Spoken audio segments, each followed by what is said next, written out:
যাচ্ছেন। খলিফাতুল মুসলিমিন হযরতে ওমরে ফারুক রাদিয়াল্লাহু তাআলা আনহু তিনি একদিন মদিনাতুল মুনাওয়ারায় পাহাড়ি এলাকা এবং মরুভূমি এলাকা আপনারা জানেন ঘুরে ঘুরে বেড়াচ্ছেন যে কে কোথায় কি অবস্থায় আছে না আছে একটু দেখি। দেখছেন, দেখতে দেখতে হঠাৎ করে তিনি দেখতে পেলেন একজন রাখাল মরুভূমিতে তিনি উট মহিষ বা আরো অন্যান্য প্রাণী চড়াচ্ছেন।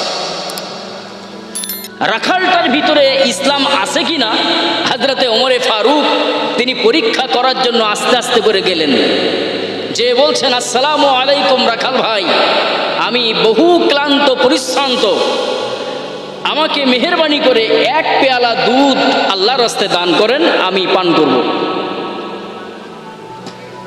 সালামের উত্তর ওয়ালাইকুম আসসালাম হওয়ার দরকার ছিল না বলেন তো, একটু বুঝবেন।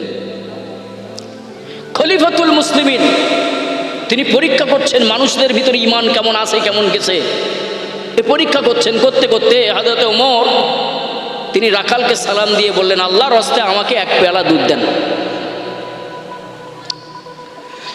রাখাল জবাবে বলছে পথিক, আমি তো আপনাকে চিনি না, তবে আমি কি আপনার পরিচয়টা জানতে পারি? হযরত ওমর বললেন আমার পরিচয় তুমি পরে জানবে, কিন্তু আমি সালাম দিলাম উত্তরটা তো দিবে। রাখাল বলছে দেখুন আপনি যেই হন না কেন আমি যারে তারে সালামের উত্তর দিই না, আপনি কে আগে পরিচয়টা দেন তারপরে সালামের উত্তর দেব। হযরত ওমর বুদ্ধি খাটালেন যে আমি এই মুহূর্তে যদি বলি আমি মদিনার প্রেসিডেন্ট, তাহলে এই রাখাল ওর ভিতরে যা আছে আমি বার করতে পারবো না। সুতরাং বুদ্ধির আশ্রয় নিলেন, তিনি কোরআন শরীফ থেকে একটা আয়াত পড়লেন, মিল্লাতা আবিকুম ইব্রাহিম হুয়া সাম্মাকুমুল মুসলিমিন।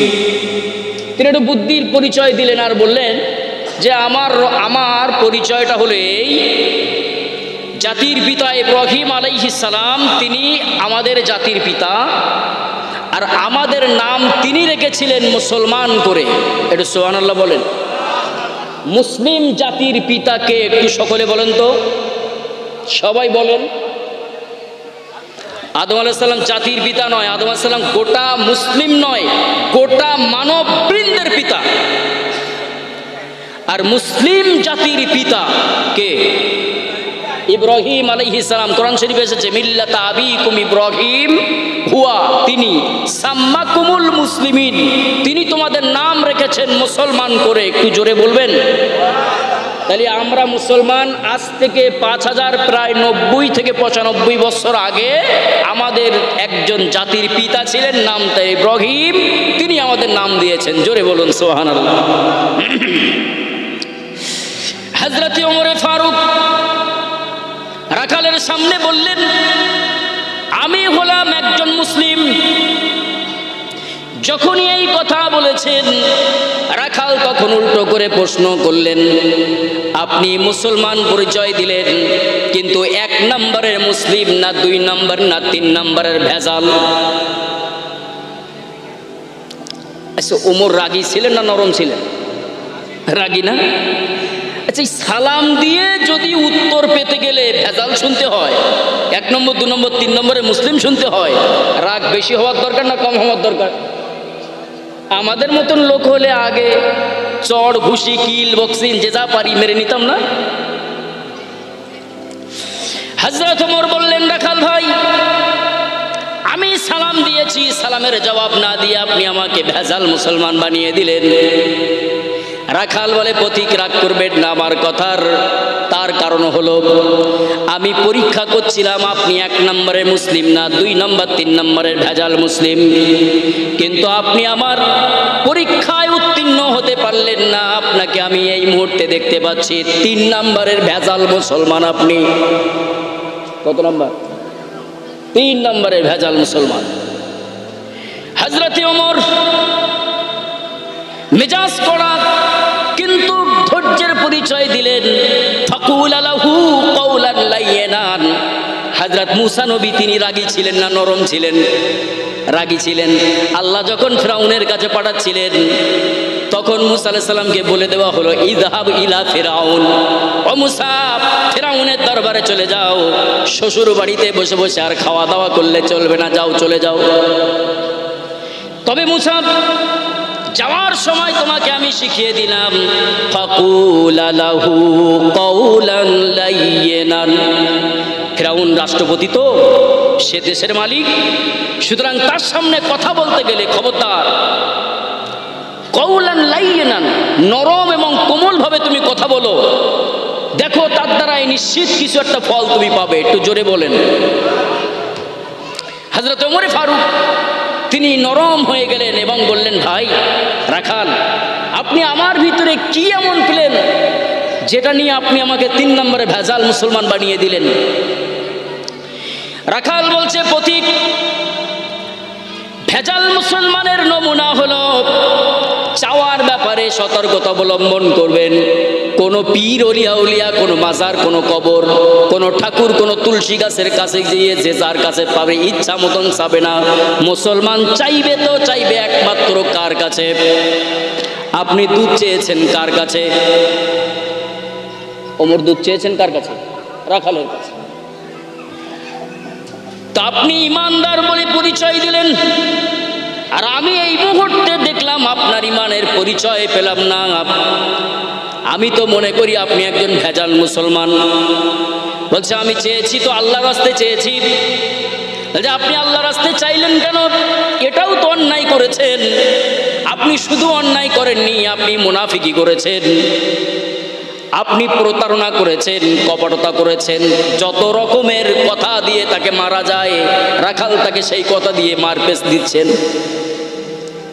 হযরত ওমর তিনি বললেন, ভাই একটু দুধ চেয়েছি, সালামের জবাব না দিয়ে মুনাফিক, চিটিংবাজ, ফক্কর যা কিছু বলার সব বলি নিলে। আমি তো এত কথা শুনতে চাইনি, আমি আল্লাহর রাস্তায় 1 পেয়ালা দুধ চেয়েছি। কেন আমাকে এতগুলো কথা শোনানো হলো? আমিরুল মুমিনিনকে ডাক দিয়ে রাখাল বলছেন, পথিক রাগ করবেন না, আমি আপনাকে এবার এক এক করে বুঝিয়ে দিই, আপনি সত্য কথা বলেন তো, আপনার মুখে এক আর অন্তরে আর এক, এই দুইটো জিনিস আপনার ভিতরে আছে না নেই? হযরত ওমর বললেন, আমি মুখে কি বলি আর অন্তরে কি বলি তুমি কি সেটাও জানো? পথিক, আমি আপনার পরিচয় জানি না, জানার কোনো প্রয়োজনও আমার নাই। আপনি আমার কাছে দুধ চেয়েছেন, রাখাল ভাই বলে ডাক দিয়েছেন। কি বলেছেন? রাখাল ভাই। রাখাল যদি হই, এই দুনিয়ায় রাখালের একজন মালিক আছে না নেই? কথা বলেন, কথা বলেন। মালিক ছাড়া আল্লাহর রাস্তায় আপনি দুধ চাইলেন, একটু খাঁটি মুসলমান হলে পরে আপনি এবার বুকে হাত দিয়ে বলেন, মালিক ছাড়া তার শ্রমিক, তার কারিগর, তার মিস্ত্রি, তার দাস, তার গোলাম কখনো কি মালিকের বিনা অনুমতিতে যে মাল দেয় সেটা কি আল্লাহর রাস্তায় হয় নাকি? কতগুলো বুঝবেন? মনে করুন আপনি কোনো মুদিখানা দোকানে কাজ করছেন, কোনো চিটিংবাজিতে আপনি ধরা পড়েছেন, মালিক আপনাকে ডাক দিয়ে যা ইচ্ছা তাই বলে ঘাট ধরে বার করে দিচ্ছে। আচ্ছা, আপনি তারপরের দিন আবার মাপ চেয়ে নিলেন মালিকের কাছে এসে। মালিকের বিনা অনুমতিতে আপনি কি টাকা দান করতে পারেন? 1 বস্তা আটা কাউকে দিতে পারেন? 1 বস্তা চাল কাউকে দিতে পারেন না? মালিক অনুমতি দিলে আপনি দিতে পারেন। তাহলে এটা খাঁটি ইমানদারের লক্ষণ। আর যদি মালিকের বিনা অনুমতিতে আপনি দেন, তাহলে আপনার এখানে ইমানের পরিচয় থাকলো না, বরং আপনি শয়তানের গোলাম হয়ে গেলেন। মানে শয়তানি করেছেন, চিটিংবাজি করেছেন, ফকরামি করেছেন। রাখাল বলছেন, পথিক, আপনি আমাকে আল্লাহর রাস্তায় দুধ চেয়েছেন আর আমি আপনাকে দুধ দেব, এটা আপনি ভাবেন কি করে? আমার মালিকের অনুমতি ছাড়া আমি কাউকে 1 পেয়ালা কেন 1 ফোঁটা দুধও দিতে পারি না। এটা সুবহানাল্লাহ বলেন। ভাই, লোকটার ভিতরে ঈমান আছে বলে মনে হয়? আমরা হলে এইরকম কাজ কত রকম ভাবে ফকরামি চিটিংবাজি করি না ভাই? ও মালিকের পরে বলবান, যা হয় হবেনি পরে, এখন কাজ মিটিয়ে নেই। হযরত ওমর ফারুক তিনি বললেন, ভাই মালিক তো এখানে নেই, আপনি আমাকে অন্তত আল্লাহর হস্তে। হযরত ওমরকে লক্ষ্য করে বললেন, আপনি বারে বারে যখন আপনার ভুলের উপরে দাঁড়িয়ে আছেন, মনে হয় এবার ইমানের খাতরা এসেছে, মনে হয় আপনার ভিতরে ইমান নেই। হযরত ওমর তখন রাগ সংবরণ করে তিনি বললেন, ভাই এত বড় দামি কথা কেন বললে? একটু আগে আমি আপনাকে বোঝালাম মালিক আমার একজন আছে, আর আপনি মালিকের বিনা অনুমতিতে দুধ চাইছেন, বারে বারে অন্যায় করছেন, আপনার তো ইমানও নেই। এবার রাখাল বলছে, পথিক দুধ যদি দেওয়া লাগে, দুধ যদি নেওয়া লাগে, তাহলে আপনাকে তওবা করে খাঁটি মুসলমান হতে হবে। এরপরে শর্ত হলো, আমার মালিকের বিনা অনুমতিতে আমি এক ফোঁটা দুধ আপনাকে দিতে পারবো না। সুবহানাল্লাহ বলেন। এখন হযরত ওমর ফারুক তিনি তওবা পড়ছেন এবং কলেমা শরীফ পড়ে নিচ্ছেন, আর বলছেন, ঠিক আছে ভাই, আমি তওবা শরীফ পড়ে নিলাম। রাখাল বলছে, মূর্খ মানুষ তো আপনি, বারবার কথা বলতে গিয়ে ভুল করছেন, সুতরাং আপনি মূর্খ মানুষ, কি তওবা করতে গিয়ে কি করবেন তার তো ঠিক ঠিকানা নেই, তো তওবা আমি পড়াই আর আপনি পড়েন। হযরত ওমর কি মূর্খ? জান্নাতি সাহাবীদের দুই নম্বরে না? হযরত ওমর ছিলেন একজন শিক্ষিত মানুষ, ইসলাম গ্রহণ করার আগেও তিনি ছিলেন মক্কার একজন শিক্ষিত ব্যক্তিদের ভিতরে তিনি একজন। রাখাল তখন হযরত ওমরের হাত ধরে তিনি কালেমা শরীফ পড়ালেন, তওবা পড়ালেন। হযরত ওমর তওবা শরীফ পড়ার পরে এবার রাখালকে ডাক দিয়ে বলে, রাখাল ভাই, মালিক তো অনেক দূরে আছে, আমি তো নতুন করে তওবা পড়েছি, এই নেন 2টি টাকা আমি দেই আপনার হাতে, 2টি টাকার বিনিময় আপনি আমাকে অন্তত 1 পেয়ালা দুধ দেন। সঙ্গে সঙ্গে রাখাল লেগে গিয়ে বলছেন, আপনার তো ঈমান আবার গেছে, একটু আগে তওবা পড়ালাম আর আপনি আবার ঘুষ দিতে চাচ্ছেন। ভেজাল মুসলমান ঘুষখোর হয়, ঈমানদার মুসলমান কোনোদিন ঘুষখোর হয় না। সুতরাং আপনার ভিতরে বারে বারে ঈমানের খাতরা আমি দেখতে পাচ্ছি। দুধ আমি দেব না, তবে তওবা আবার পড়েন, মুসলমান আবার নতুন করে হন। হযরত ওমরকে যা বলেন তিনি তাই করেন, তাই করছেন, আসলে তো পরীক্ষা করার উদ্দেশ্য। এবার তিনি বললেন, রাখাল ভাই, ওই যে পাহাড় দেখা যায়, পাহাড়ের গুহার ভিতরে ঢুকে যাই, আমি 2টি টাকা আপনাকে দেই, 2টি টাকার বিনিময়ে অন্তত আমাকে 1 পেয়ালা দুধ দেন। হযরত ওমরকে লক্ষ্য করে রাখাল তখন বলছে, পথিক মদিনা শরীফের রাষ্ট্রপতি, তার নাম হলো হযরতে ওমর। জোরে বলবেন, ওরে বাপ বেটা মিলেমিশে বলেন দিনই। মদিনার রাষ্ট্রপতি নাম তার ওমর, আইন জারি করেছেন, মালিকের বিনা অনুমতিতে যদি কেউ কোনো কিছু বিক্রি করে, গোয়েন্দা বিভাগের লোক যদি জানতে পারে তাকে জেল খাটতে হয়। এছাড়া রাসূলুল্লাহ মালিকের চুরি করতে নিষেধ করেছেন।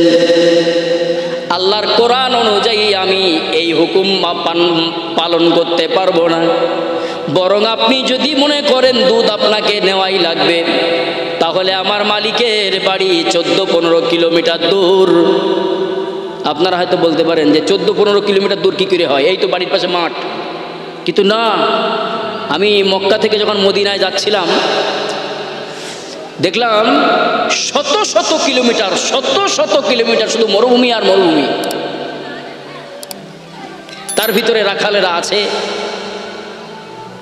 উট, বিশেষ করে উট দেখলাম বেশি বেশি পালন করছে তারা, তাঁবু ফেলা আছে বিভিন্ন জায়গায়, আপনারা হয়তো অনেকে দেখতে পারেন। তো সেখানে তো শত শত মাইল, শত শত কিলোমিটার পার হয়ে যাচ্ছে, তো সেখানে 15 কিলোমিটার এমন কোনো দূর নয়।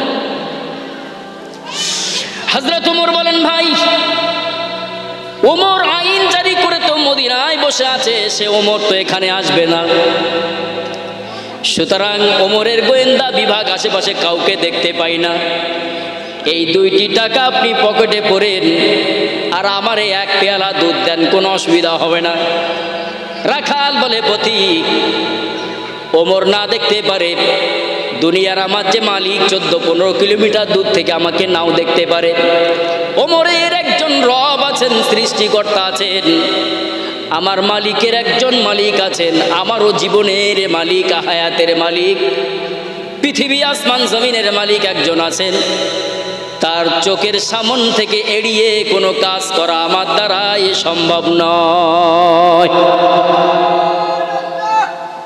আমার দ্বারাই ওটা সম্ভব নয়। হযরত ওমর তিনি আশ্চর্যান্বিত হয়ে গেলেন। আহারে, এই মরুভূমির ভিতরে একটা মানুষ উটের রাখালি করছে, তার ভিতরে আল্লাহর ভয় এত পরিমাণে। হযরত ওমর সেজদায় পড়ে গেলেন। সেজদায় পড়ে যে তিনি কান্নাকাটি করছেন আর রবের দরবারে শুকরিয়া আদায় করছেন। আল্লাহ, মদিনার মসজিদে যত কোরআন আছে সব মৃত্যু কোরআন। ও কোরআন চলতে পারে না, নড়তে পারে না, হাঁটা চলা করতে পারে না, কথা বলতে পারে না, কিন্তু মরুভূমির ভিতরে আমি যে কোরআন দেখতে পেয়েছি এই কোরআন হলো চলমান কোরআন। আল্লাহ, তোমার শুকরিয়া আদায় করতেছি। চোখে মুখে পানি দেখে রাখাল পাশ দিয়ে ডেকে বলছেন, পথিক, যতই কান্নাকাটি করেন না কেন, আপনার জন্য 2টি টাকার বিনিময়ে আমি দুধ দিতে পারলাম না। হযরত ওমর কান্নাকাটি করছেন কি দুধ পান করার জন্য? কিসের জন্য? ওই লোকটার ভিতরে আল্লাহর ভয়।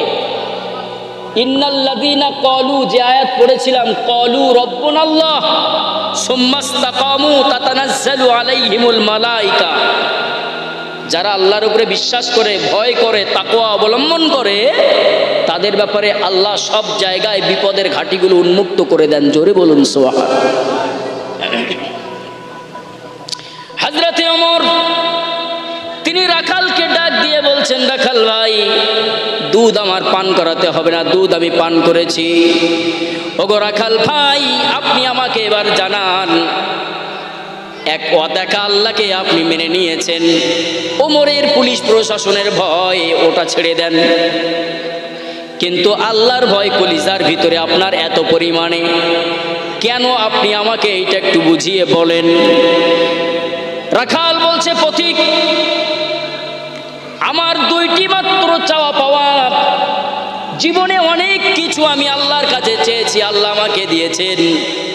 স্ত্রী, পুত্র, সন্তান আদি আল্লাহ আমার সব দিয়েছেন, পয়সা কড়িও আল্লাহ আমাকে দিয়েছেন, কিন্তু আমার জীবনে 2টি স্বপ্ন। 2টি স্বপ্নের ভিতরে এহকালে আমি আমার খলিফাতুল মুসলিমিন ওমরকে আমি এক নজর দেখব। আমি আল্লাহর কাছে বারে বারে বলি, সুবহানাল্লাহ। কাকে দেখব? ওমরকে। আচ্ছা, দেখা হয়েছে বলে মনে হয়? 2 নম্বরে আমার রবের কাছে আমার দাবি হলো এই, আমি তাকে ভয় করে কাজ করি, তার কারণ হলো আমার আল্লাহ রব্বুল আলামিন ইহকালীন ভুল ত্রুটিগুলো মাফ করে আমার মৃত্যুর পরে যেন তার জান্নাতের দরজা ওপেন করে দেন। এই 2টি চাওয়া পাওয়ার জন্য আমি আল্লাহকে ভয় করে চলি এই পৃথিবীতে। হযরতে ওমর রাদিয়াল্লাহু তাআলা আনহু তিনি রাখালকে ডাক দিয়ে বলেন, রাখাল ভাই, 2 নম্বরের দাবিটা মহান আল্লাহ তিনি কবুল করে নিয়েছেন। আর একটু জোরে বলেন সুবহানাল্লাহ। যাদের হৃদয়ে আছে আল্লাহর ভয়, যাদের হৃদয়ে আছে আল্লাহর ভয়, তো এই আল্লাহর ভয়টা যদি কলিজায় আমাদের থাকতো, তাহলে আমরাও অনেক সময় অনেক কিছু পার করে ফেলতে পারতাম। হযরতে ওমর ফারুক তিনি যখন এই কথাটা বললেন, 2 নম্বরের দাবিটা আল্লাহ তোমার কবুল করে নিয়েছেন, বলার সঙ্গে সঙ্গে রাখাল তখন উল্টো করে বলছেন, পথিক, আমি কবে মারা যাব, কবে জান্নাত জাহান্নাম হবে ওটা তো অনেক দূরের খবর, কিন্তু 1 নম্বরে যেটা চাইলাম আপনি সেটা না দেখিয়ে 2 নম্বরেরটা কবুল করে দিলেন। এটা কি করে হলো? আপনি নগদ জিনিসটা কেন দিলেন না? নগদ যা পাওয়া হাত পেতে নাও, বাকির খাতা শূন্য থাক, কি লাভ শুনে দূরের বাদ্য, মাঝখানে যে বেজায় ফাঁক। ঠিক না ভাই? নগদে আমরা অনেক কিছু পাচ্ছি, মদ পাচ্ছি, নারী পাচ্ছি, টাকা পাচ্ছি, সুদ, ঘুষ, জেনা, ব্যভিচার সব পাচ্ছি। এ কি ছাড়া যায় নাকি? কবে জান্নাতে যাব, কবে হুর পাবো তার ঠিক ঠিকানা আছে? মরার পরে কেতে কি হবে না হবে তারও ঠিক ঠিকানা নেই। সুতরাং নগদ যা পাও হাত পেতে নাও, বাকির খাতা শূন্য থাক। কি লাভ শুনে দূরের বাদ্য, মাঝখানে যে বেজায় ফাঁক। হযরতে ওমর রাখালের হাতটা ধরে তিনি একটা চুমা দিলেন। রাখাল হাতটা টেনে নিয়ে বলছেন, ভাই আপনি কি পাগল নাকি? আমি একজন রাখাল মানুষ, সারাদিন রৌদ্রের তাপে পুড়ে পুড়ে গা দুর্গন্ধ হয়ে গেছে, আর আপনি আমার হাতে চুমা দিচ্ছেন। আপনাকে দেখে তো মনে হয় আপনি একজন ভদ্র মানুষ, আপনি কেন আমার হাতে চুমা দিলেন? হযরতে ওমরে ফারুক রাদিয়াল্লাহু তাআলা আনহু বলেন, ভাই ইসলামে কে রাখাল, কে রাষ্ট্রপতি, কে প্রধানমন্ত্রী, কে এমএলএ, কে এমপি, তার মর্যাদা বড় নয়। মর্যাদা হলো তার বড় যে আল্লাহকে ভয় করে চলে।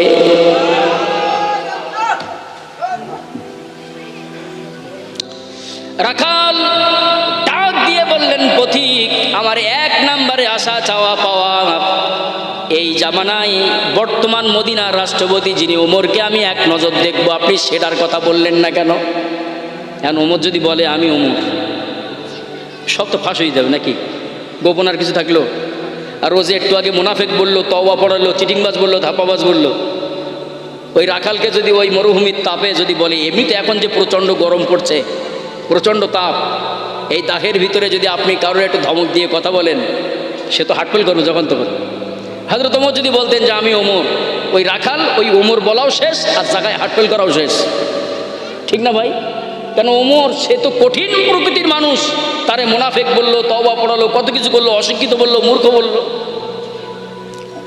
হযরত ওমর পরিচয় দিলেন না, নিজের পরিচয় গোপন রেখে এবার ডাক দিয়ে বলেন, রাখাল ভাই সত্যি কি এহকালে আপনি ওমরকে দেখতে চান নাকি? রাখাল বলছে, আমি ওমরকে দেখতে চাই, এক নজর দেখবো, এটা আমার জীবনে বড় স্বাদ। হযরত ওমর বলেন, মদিনার মসজিদে নববীতে ফজরের নামাজ আগামীকাল আপনাকে জামাতের সহিত পড়া লাগবে, প্রথম কাতারে আপনাকে দাঁড়ানো লাগবে। যিনি ইমামতির জায়গায় নামাজ পড়াবেন ওই মানুষটাই হলেন খলিফাতুল মুসলিমিন। রাখাল আবার বলছে যে আপনি কি পাগল? আমি একজন রাখাল মানুষ, মদিনার মসজিদে রসুলের সাহাবায়ে কেরামরা থাকেন, আর আমি প্রথম কাতারে নামাজ পড়ব, আমি একজন এই মজুরি খাটা মানুষ, এটা আপনি কি পাগল নাকি? আমারে ওই রকম দাবি করলে আমি কি পারি? ওনারা সব দামি দামি সাহাবি, আর আমি একজন মজুরি খাটা মানুষ, রাখালি করে খাই। হযরত ওমর হাতটা ধরে আবার চুমা দিলেন। এটা সুবহানাল্লাহ হবে? ওমর বললেন, রাখাল ভাই আপনি কম দামি আর নবীর সাহাবীরা বেশি দামি, এটা আপনাকে কে শিখালো? বরং আল্লাহর কাছে দাম তার বেশি। ওমাইয়াত্তাকিল্লাহা ইয়াজআল লাহু মাখরাজা, যে ব্যক্তি আল্লাহর ভয় করে চলে আল্লাহ তার চলার পথ দেখান। এখন আল্লাহর ভয় যার কলিজায় বেশি বেশি থাকে সেই ব্যক্তির সম্মান আল্লাহ পাকের কাছে অনেক বেশি। জোরে বলে। এখানে ঘটনাটা একটু মনে রাখেন, রাখালের সম্মান, শ্রমিক মালিকের সম্মান, মজুরির সম্মান, জনের সম্মান, আর রাষ্ট্রপতির সম্মান। হযরতে ওমর বাইতুল মুকদ্দাস যখন বিজয় হয়ে গেল, ওনার কাছে চিঠি লেখা হলো। হযরত আবু উবাইদা ইবনুল জাররাহ রাদিয়াল্লাহু তাআলা আনহু চিঠি লিখলেন, নবীর একজন সাহাবী। চিঠি লিখে বললেন, ইয়া আমিরুল মুমিনিন, বাইতুল মুকদ্দাস আমরা বিজয় করে ফেলেছি, আপনি চলে আসেন। এরা আমাদের কাছে বাইতুল মুকদ্দাসের নগরী চাবিকাঠি দিতে চায় না, মেহেরবানি করে আপনি চলে আসেন। এরা আপনার হাতে তারা দিতে চায়, আপনি চলে আসেন।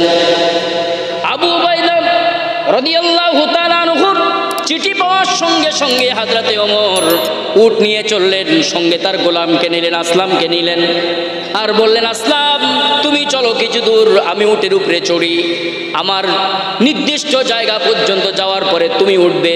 পালাক্রমে 13টা দিনের রাস্তা হেঁটে হেঁটে উটের পিঠে চড়ে তানারা চলে গেলেন বাইতুল মুকদ্দাস শহরে। বর্তমান যে ফিলিস্তিন জেরুজালেম, যেখানে হাজার হাজার ইহুদি সেনারা সেখানে ঘিরে রেখেছে। মুসলমান মা বোনদের উপরে অত্যাচার হয়, মুসলমান মুসল্লিদের উপরে অত্যাচার হয়। ওই জায়গাটায় হযরত ওমর পৌঁছে গেলেন। শেষ বেলায় বাইতুল মুকাদ্দাস যখন একেবারে নিকটে এসে গেছে, ওইখানে এবার ওমরের দড়ি ধরে টানার পালা, আর আসলাম নামীয় তার গোলামের এবার উটের পিঠে ওঠার পালা। হযরতে আসলাম ওমরকে ডাক দিয়ে বলেন, আমিরুল মুমিনিন, আপনি আমার মালিক, আপনি মুসলিম উম্মার, আপনি একজন শাসক নেতা, আপনি আমির।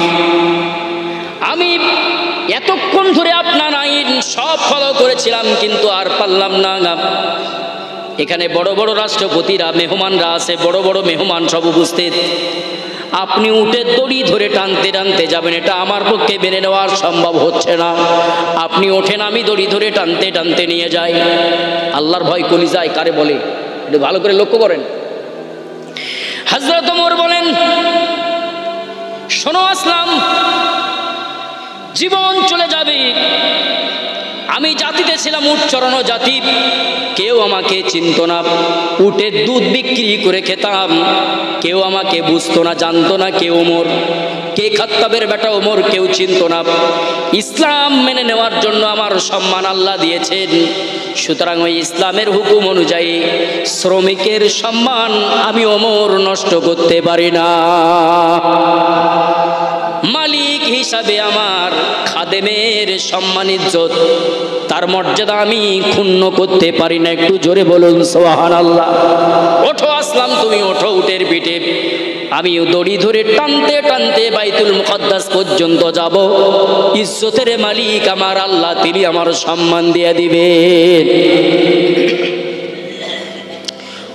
উট টেনে নিয়ে যাচ্ছেন ওমর। আসলাম উটের পিঠের উপরে বসা। হযরতে ওমরে ফারুক যখন উটটা নিয়ে মরুভূমির ভিতর দিয়ে পাড়ি দিয়ে আস্তে করে বাইতুল মুকাদ্দাসের পাশে পৌঁছে গেলেন, লোকেরা ওমর মনে করেছে কাকে? পিঠে বসে আছেন যিনি, তানাকে ওমর মনে করে সব সালাম দেওয়া শুরু। এরকম হয়তো অনেক সময় ড্রাইভারের মুখে এক পাজা দাড়ি, কিন্তু বক্তা হুজুরের বয়স কম, দাড়ি বেশি নেই, লোকে সালাম করে কার? সবাই বলেন। এটা বোঝানোর জন্য বললাম। তো এরকম অনেক সময় হয়। হযরত ওমর পৌঁছে গেলেন, লোকেরা তো সালাম করছে, ওই যে উটের পিঠে বসা। হযরত আবু উবাইদা ইবনে আল-জাররাহ রাদিয়াল্লাহু তাআলা আনহু, যিনি চিঠি লিখেছিলেন, উনি খুব মর্মাহত হলেন। আর হযরত ওমরকে টেনে নিয়ে এক সাইডে চলে গেলেন আর বললেন, ভাই ওমর, এটা একটা কাজ হলো, আপনি মদিনায় যা করেন করেন, কিন্তু এখানে কারা? আপনি মুসলিম জাহানের একজন শাসক, আপনার হাতে জেরুজালেমের চাবি দেওয়া হবে, আর আপনি এসেছেন উটের দড়ি ধরে টানতে টানতে। আর সেই মদিনার বাজারে যে ছেঁড়া জামাটা আপনি পরি পরি বেড়ান, সেই জামাটাই পরিয়েছেন, এটা ভালো জামাও ছুটি। হযরত ওমর রাদিয়াল্লাহু তাআলা আনহু ভাবলেন, দীর্ঘদিন বাতিলদের সঙ্গে থাকার কারণে নিশ্চিত এর ভিতরে বাতিলদের প্রভাব কিছু পড়েছে। আবু উবাইদা ইবনে আল-জাররাহ রাদিয়াল্লাহু তাআলা আনহু টানলেন আর একটা ঝাঁকি মেরে বললেন, ইয়া আবা উবাইদা, নাহনু কওমুন আযযামাল্লাহু দীন ইসলাম। হে আবু উবাইদা, শোনো, আমরা জাতিতে ছিলাম উট চড়ানো জাতি। ইসলাম গ্রহণের পর, আল্লাহর ভয় কলিজায় আনার পরে আল্লাহ রাব্বুল আলামিন আমাদের সম্মান দিয়েছেন, ইজ্জত দিয়েছেন। সুতরাং যদি আমরা এখন ইসলামকে নিয়ে সম্মানের পিয়ুষী হই, তাহলে এ জাতির সম্মান আল্লাহ রাব্বুল আলামিন বিলীন করে দেবেন বেজাতিদের সামনে। এক ঝাঁকি মেরে তাকে থমকে দিলেন। বলার উদ্দেশ্য যেটা এমন কিছু নয়, মালিকের আর গোলামের সম্মান, পৃথিবীতে একটা সম্মান আমরা দেই যে মামার মালিক, আমি তার বাড়ি কাজ করি, এটা একটা দেই। কিন্তু আল্লাহর দরবারে মালিকের থেকে গোলামের সম্মান তখন বেশি হয় ওই গোলাম যদি আল্লাহকে বেশি ভয় করে। এটা জোরে বলেন না। হযরত ওমর রাখালের হাত ধরে তিনি বললেন, ভাই আপনি কম দামি আর নবীর সাহাবীরা বেশি দামি, এটা কে বলেছেন? একটা চুমা দিলেন, আবার ওরা খালে একই কথা বলেন, আমার ঘামা গায়ে কেন আপনি চুমা দেন? পাগল নাকি আপনি? হযরত ওমর বললেন, ভাই মদিনার মসজিদে প্রথম কাতারে আপনাকে নামাজ পড়তে হবে, ইমামতির জায়গায় যে ব্যক্তি থাকবেন উনি হবেন হযরতে ওমর। রাখাল বলছে, পথিক আমি প্রথম কাতারে কি করে যাব? সারাদিনের পরিশ্রান্ত শরীর ক্লান্ত হয়ে আমি ঘুমিয়ে যাই, মদিনার মসজিদের মুয়াজ্জিনের আজান আমার কানে যায় বটে, কিন্তু ঘুম সঠিক সময়ে ভাঙে না। ক্লান্ত শরীর এটা হয় না? এটা তো হয়। ফার্স্ট কাতারে আমি কি করে যাব? এই কথা বলার পরই রাখাল নিজে নিজে বলছি, পথিক কিছু যদি আপনি মনে না করেন, আজকে এশার নামাজে মসজিদে নববীতে যাব, এশার নামাজ পড়ে মসজিদে নববীতে আমি অবস্থান করব, পরের ফজরের নামাজে রক্তের জন্য অপেক্ষায় থাকব। আমিরুল মুমিনিন ডাক দিয়ে বলেন, ফজরের নামাজ পর্যন্ত যদি ক্লান্ত শরীর মসজিদের ভিতরে যদি ঘুম আসে কি করবে? রাখাল বলছে, যদি ঘুম আসে মসজিদের এক সাইডে গিয়ে ঘুমিয়ে পড়ব। হযরত ওমর বললেন, এর দলিল কি?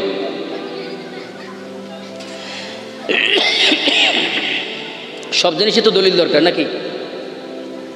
তা আপনি মসজিদের ভিতরে ঘুমাবেন, এর দলিল কি? মসজিদে কি ঘুমানো যায় নাকি? খুব কারণ ছাড়া মসজিদে ঘুমানো যায় না। আর এখন কত মানুষ মসজিদের ভিতরে খাওয়া দাওয়া, হোটেল খোলা, পেঁয়াজ কুচানো, আলু কুচানো, রসুন কুচানো, সব কিছু হচ্ছে না। হযরত আবু আইয়ুব আনসারী রাদিয়াল্লাহু তাআলা আনহু মদিনা শরীফে যখন ছিলেন, নবীজি হিজরত করে যখন এসেছেন মদিনায়, তখন ওনার বাড়িতেই হুজুর ছিলেন, বেশ কিছুদিন ছিলেন। তো হুজুরের দুতলা বাড়ি, আবু আইয়ুব আনসারী হুজুরের বাড়ি দুতলা বাড়ির উপরে বিশ্বনবী সাল্লাল্লাহু আলাইহি ওয়াসাল্লাম থাকেন, নিচে ওনারা থাকেন, ওনার সন্তানাদি স্ত্রী পুত্রদেরকে নিয়ে থাকেন। আবু আইয়ুব আনসারীর স্ত্রী যা কিছু রান্না করেন, সেই রান্নাগুলো বিশ্বনবী সাল্লাল্লাহু আলাইহি ওয়াসাল্লামের কাছে পৌঁছে দেওয়া হয়।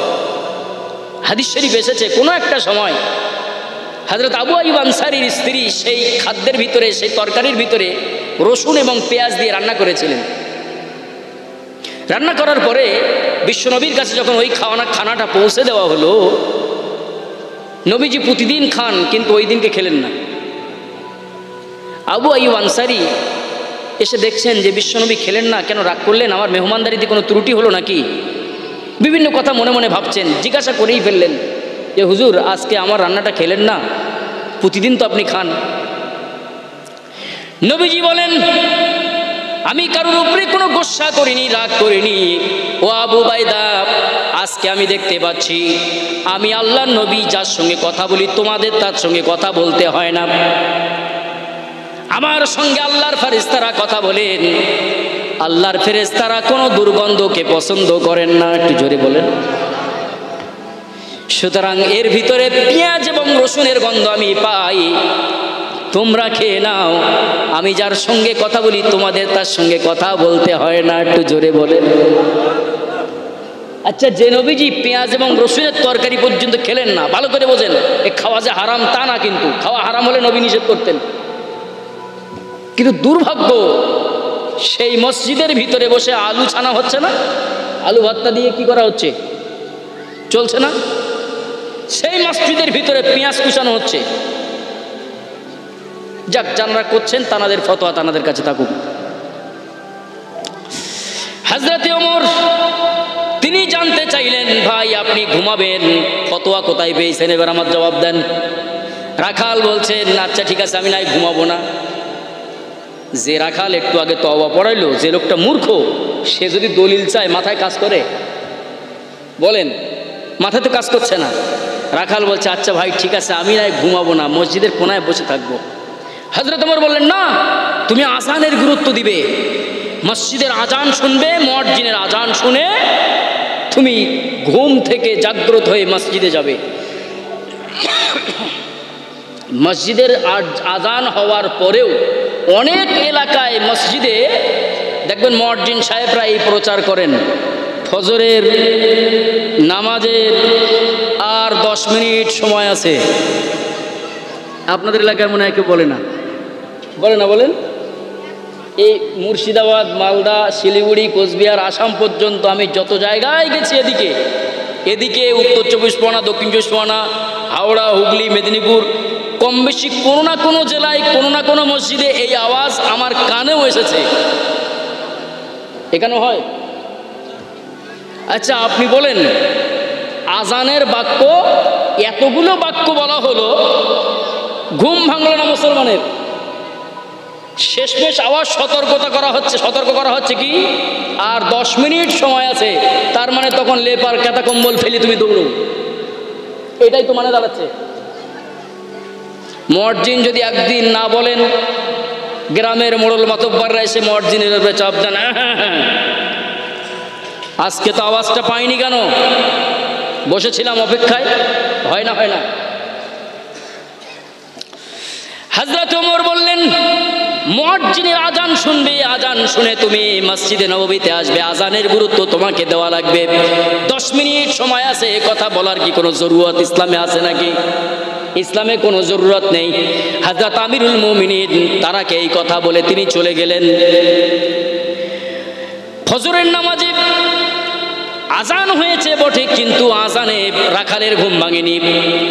ঘুম যখন ভেঙেছে তখন মসজিদে নববীতে যেয়ে দেখে প্রথম কাতার তো দূরে পড়ে মোরগ, ভিতরের যে ঘরটা ছিল সম্পূর্ণ ব্লক হয়ে গেছে, সম্পূর্ণ আটকে গেছে, আর লোক যাওয়ার কোনো কায়দা নেই। কিন্তু উনি বাইরের থেকে দেখলেন ইমামের পিছনেই একটি জায়গা একটা মুসল্লির জন্য ফাঁকা পড়ে আছে। রাখাল মনে মনে চিন্তা ভাবনা করছেন, আমার আল্লাহ মনে হয় আমিরুল মুমিনিনকে দেখার জন্য ওই সিটটাই ফাঁকা রেখেছেন। সুবহানাল্লাহ তো বললেন, কিন্তু এই জায়গাটা সুবহানাল্লাহ না। তার কারণ কি? রাখাল চিন্তা ভাবনা করছেন যে মনে হয় আমার আল্লাহ আমার জন্য এটা ফাঁকা রেখেছেন, মনে হয় কবুল করেছেন আমার আল্লাহ, এটা মনের ধারণা। এখন ওই জায়গাটা নবীর সাহাবী হযরতে উসমান রাদিয়াল্লাহু তাআলা আনহু, সুবহানাল্লাহ বলেন, নবী বললেন আমার পরে ইমামতির জায়গায় দাঁড়াবে আবু বকর। সাহাবা বললেন হুজুর তারপরে? নবী বললেন ওমর, তারপরে? নবী বললেন উসমান, তারপরে? নবী বললেন আলী। সাহাবায়ে কেরাম বললেন হুজুর তারপরে? হুজুর চুপ থাকলেন, আর কিছু বললেন না। তারপরে বললেন ইসলামের জন্য যাকে উপযুক্ত মনে হয় তাকে নির্বাচন করে নেবে। আও কামা ক্বালা আলাইহিস সালাম। এতগুলো কথা নবীজির বলা। ওমরের পিছনে দাঁড়ান উসমান, আবু বকরের পিছনে দাঁড়িয়েছিলেন ওমর, আর উসমানের পিছনে যিনি দাঁড়াবেন তিনি হলেন হযরতে আলী রাদিয়াল্লাহু তাআলা আনহু। এখন ওমরের পিছনে যে জায়গাটা নামাজ পড়াবেন তার পিছনেই খালি। আচ্ছা, ইমামের পিছনে একজন যোগ্য মানুষ দাঁড়ানো দরকার না ভাই? কথা বলেন, এটা মশলাও শিখে রাখেন, কাজে লাগবে। কিছু কিছু এলাকায় কিছু কিছু মসজিদে দেখা যায় ইমামের পিছনে যে ব্যক্তি দাঁড়ায় তার মুখ দিয়ে বিড়ির গন্ধ ভকভক করে বার হয়। সে সূরা ফাতিহাও পড়তে পারে না, সে ওযু গোসল ভালো করে জানে না, সে দোয়া কুনুত জানে না, সে তাশাহুদ জানে না, দরুদ শরীফ জানে না, দোয়া মাসুরা জানে না, কিচ্ছু জানে না, সেই লোক যে দাঁড়ায়। কারণবশত একটা মশলা শিখে রাখেন, কারণবশত যদি প্রাকৃতিক নিয়ম অনুযায়ী কারুর বায়ু বাতাস হয়ে যায়, ইমাম সাহেব নামাজরত অবস্থায় তিনি নামাজ ছেড়ে দিয়ে চলে আসবেন ওযু করতে, ওই জায়গাটা দাঁড়িয়ে যাবে, পিছনের একজন মুসল্লি ইমামতের জায়গায় দাঁড়িয়ে যাবেন, বাকি নামাজটা আদায় হয়ে যাবে। সুবহানাল্লাহ বলেন।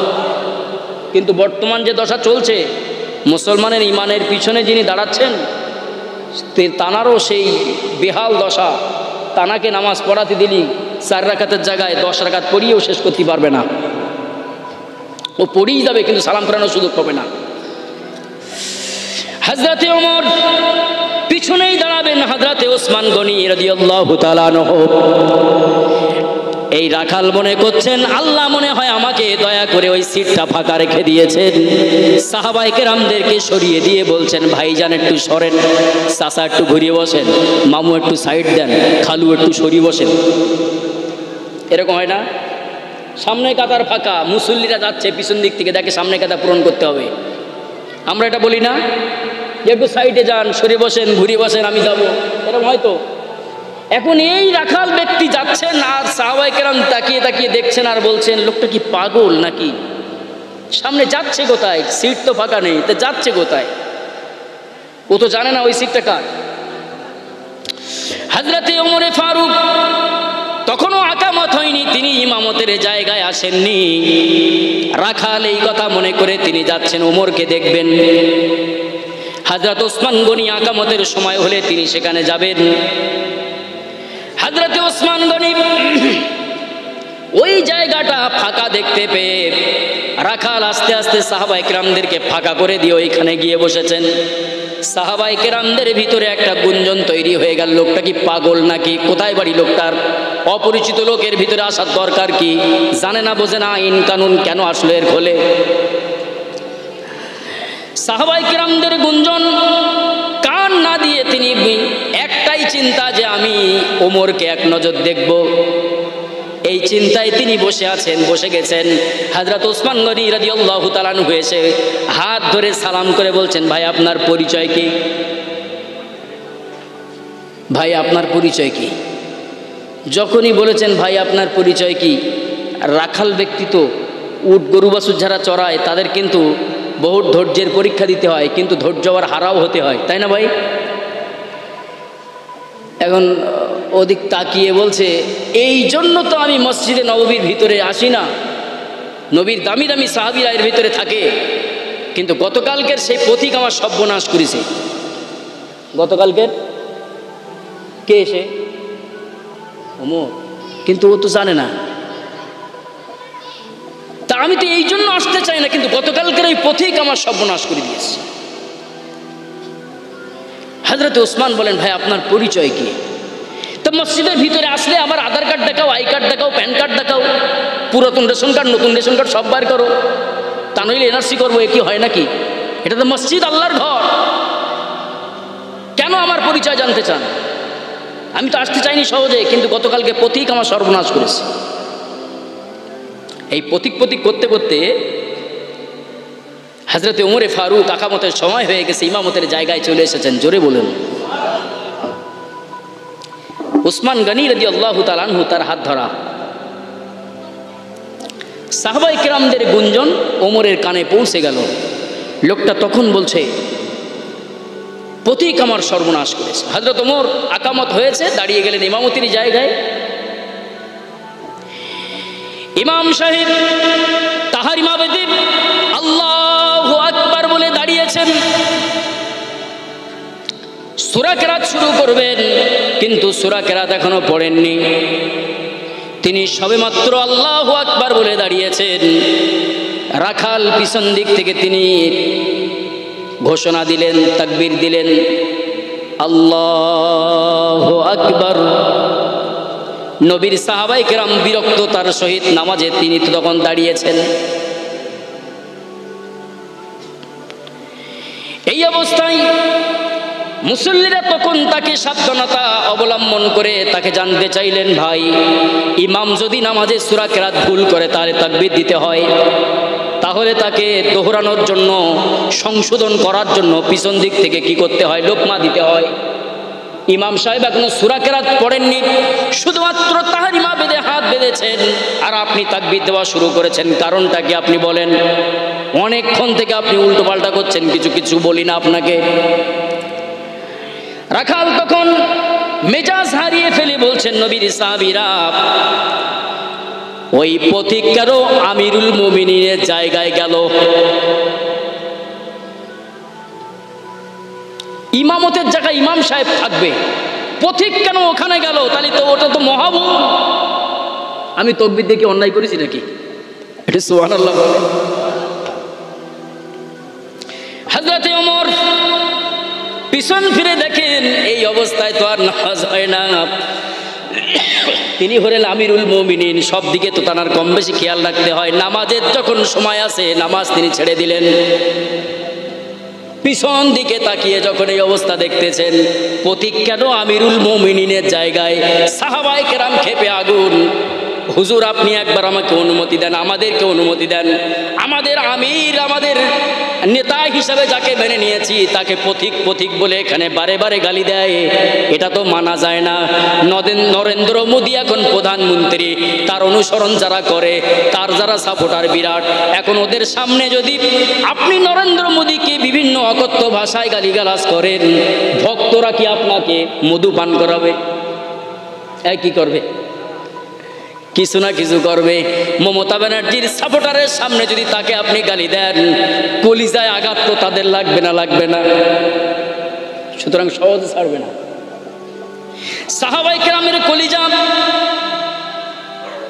মেজাজে খুবই দুঃখে আর রাগে গোসায় ফেটে পড়ে, কিন্তু নেতার হুকুম অমান্য করা যাবে না। আমিরুল মুমিনিন যদি অনুমতি না দেন, এই অপরিচিত লোকটার গায়ে তো হাত দেওয়া যাবে না। তুই জোরে বল। নেতার আইন ফলো করলে এইরকম করতে হয়। যিনি ইমাম হবেন তার কথায় বউ তালাক যদি হয়, তার কথায় সমাজের বিচার হয়, নাকি হয় না? কিন্তু সমাজে এখন বউ তালাক হচ্ছে মেম্বার আর প্রধানের কথায়। এই কথা বলছেন না কেন? আপনারা ভয় লাগতেছে নাকি? সমাজের এখন বউ তালাক, 2 থাপ্পড় মেরে মেম্বার তার ঘরে তুলে দেয় আর বলে, বিয়াদবি করলি কেন শয়তান গমনেগা, তোর বউ তো থাকবে, চাপরো ঘরে না যা। অথচ 3 তালাক দিদি তোর মার সমেত তালাক দিয়েছে, তবু মেম্বার 1 চড় মেরে ওর ঘরে তুলে দিয়েছে। সরকারি আইন, কিছু করার নেই। যে ইমাম বিবাহ পড়ালো, ওই ইমাম তার বিচার করবে না, করবে না। এবার একটু বলেন। আমিরুল মুমিনিন তিনি তখন ওখানে দাঁড়িয়ে তখন বললেন, ইয়া আইয়ুহাল্লাযীনা আমানু আতিউল্লাহ ওয়া আতিউর রাসূল ওয়া উলিল আমরি মিনকুম। ও ঈমানদারেরা তোমরা শোনো, আতিউল্লাহ আল্লাহর আনুগত্য করো, আতিউর রাসূল রাসূলের আনুগত্য করো, ওয়া উলিল আমরি মিনকুম আর তোমাদের উলিল আমর যে তার তোমরা মানো, তার তোমরা অনুসরণ করো, তার কথা তোমরা প্রাধান্য দাও। সুতরাং আমি যদি তোমাদের সকলের জন্য ইমাম হয়ে থাকি, আমির হয়ে থাকি, শাসক হয়ে থাকি, ও নবীর সাহাবীরা, আমার মুসল্লিরা, সকলে একটু ধৈর্যের সহিত নামাজটা আদায় করা পর্যন্ত অপেক্ষা করো। বিচার আমি আমিরুল মুমিনিন আমি নিজেই হাতে নিয়ে নিলাম। সাহাবীরা ক্ষান্ত হলেন, কোনো গুঞ্জনার তৈরি নেই, একেবারে স্টপ হয়ে গেলেন, টু শব্দ নেই। 2 রাকাত নামাজের পরে আমিরুল মুমিনিন ঘুরে বসলেন, রাখালের মাথাটা নিচু, চিন্তা হবে না, হবে না। একটু কথা শুনতে পাচ্ছেন না আপনারা? সবাই যারা আমিরুল মুমিনিন বলে ডাকে, আর আমি গতকালকে তারে কি সর্বনাশ করেছি বলেন তো? মোনাফেক বলেছি, ভেজাল বলেছি, চিটিংবাজ বলেছি, ধাপ্পাবাজ বলেছি, যা বলা সব বলি ফেলেছি। তওবা পড়িয়েছি, কলেমা পড়িয়েছি, ওই তো সে আমিরুল মুমিনিন, মাথা নিচু। আমিরুল মুমিনিন নবীর সাহাবীদেরকে বললেন, ও নবীর সাহাবীরা, মদিনার মসজিদের তাকে যে কোরআন শরীফগুলো আছে, তোমরা আমার জবাব দিয়ে বলো এই কোরআন শরীফ কি কথা বলতে পারে? সাহাবীরা বলেন, হুজুর কোরআন তো কথা বলতে পারে না। মদিনার মসজিদে সাজানো যে কোরআনগুলো আছে, এই কোরআন কি চলতে পারে? সাহাবীরা বলেন, হুজুর চলতেও পারে না। তাহলে আপনি কি বোঝাতে চাচ্ছেন? হযরত ওমর রাখালকে এবার সামনে নিয়ে আসলেন আর বুকে টেনে নিলেন, টেনে নিয়ে রাখালের কপালে একটা চুমা দিলেন। সাহাবায়ে কেরাম দেখে তাদের হতচকিত, কি ব্যাপার, কি ব্যাপার, কপালে চুমু দিচ্ছে এই লোকটা আর আমিরুল মুমিনিন, নিশ্চিত কোনো ব্যাপার আছে। তাহলে হযরত ওমর ফারুক তিনি এইটা করে দেখিয়ে দিলেন আর বললেন, সাহাবীরা, বিশ্ব নবী সাল্লাল্লাহু আলাইহি সাল্লামের উম্মত হিসাবে আমিও একজন উম্মত। তবে আমি যে কথাটা বুঝাতে চাচ্ছিলাম তোমাদের জন্য, সে কথা হলো এই, আপনারা মৃত কোরআন এখানে দেখতে পাচ্ছেন, কিন্তু আমি দেখেছি মরুভূমির ভিতরে এই যে লোকটা শুধু মানুষ নয়, এর ভিতরে আমি কোরআন দেখতে পেয়েছি। একটু জোরে বলেন। ঘটনা অনেক লম্বা চওড়া, এখনো শেষ করতে পারলাম না। হুজুর এসেছেন, সংক্ষিপ্ত করলাম। এক কথায় প্রথম থেকে যা বোঝাতে চেষ্টা করেছি, আল্লাহর ভয় কলিজায় আর আনলেই পরে আপনার ভিতরে ইবাদতে আপনি শান্তি পাবেন। আল্লাহ ভীতি কলিজায় আনলে পরে ওলি আউলিয়াদের সোহবতে আপনার যেতে তখন ভালো লাগবে। কিন্তু আপনি যদি এইগুলো না করেন না, ও আপনার ভালো লাগবে না। ও আপনি যাই করেন না কেন, কলিজায় ভয় ভীতি একটা আলাদা জিনিস, আল্লাহর ভয় কলিজায় একটা আলাদা জিনিস। ভাইরা আমার, শেষ করলাম, আপনারা দোয়া করবেন। পরবর্তী বক্তা সাহেব এসেছেন, কোরআন হাদিস থেকে তিনি আলোচনা করবেন। আমি যতটুকু আলোচনা করেছি, যদি কথার ভিতরে কোনো জায়গায় ত্রুটি হয় আল্লাহর রাস্তায় মাফ করবেন। কোরআন হাদিসের কোনো ত্রুটি যদি করে থাকি আল্লাহ পাকের কাছে ক্ষমা চাচ্ছি। আল্লাহ আমাদের এহকাল এবং পরকালে নাজাতের ব্যবস্থা করে দেন। জোরে বলুন আল্লাহুম্মা আমিন। ওয়া আখিরি দাওয়ানা আলহামদুলিল্লাহি রাব্বিল আলামিন। আসসালামু আলাইকুম ওয়া রাহমাতুল্লাহ। দরুদ শরীফ। আল্লাহুম্মা